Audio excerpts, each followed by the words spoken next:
Seria Stoicismul, filozofie de viață sau mască. Episodul 6. Cum arată compasiunea la un stoic? Tăcere sau prezență? Suntem obișnuiți să vedem compasiunea ca un gest, o mână întinsă, un sfat, o soluție, o alinare. Dar stoicul nu sare imediat să repare, nu umple golul cu cuvinte, nu fuge de durerea celuilalt, rămâne, tăcut, așezat, prezent. Și în acea prezență se naște o formă diferită de compasiune, una care nu salvează, dar nu abandonează, una care nu intervine, dar nu pleacă.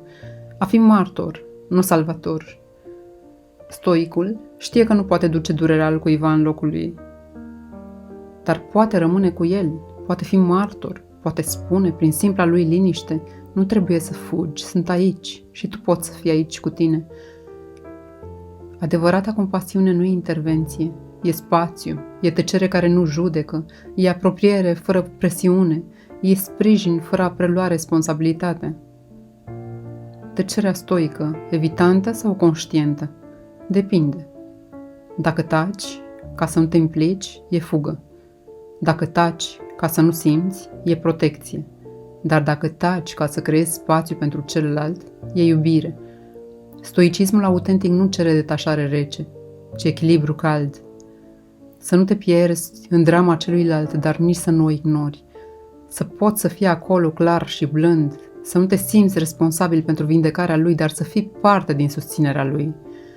Compasiunea nu e un gest, e o alegere de a rămâne, de a vedea, de a nu corecta emoția, de a nu umple golul cu propriul zgomot, ci de a onora omul din fața ta așa cum este.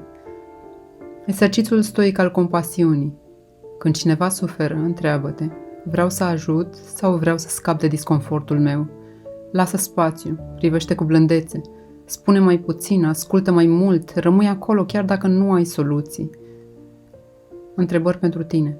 Când ai simțit ultima oară că prezența cuiva te-a vindecat mai mult decât vorbele?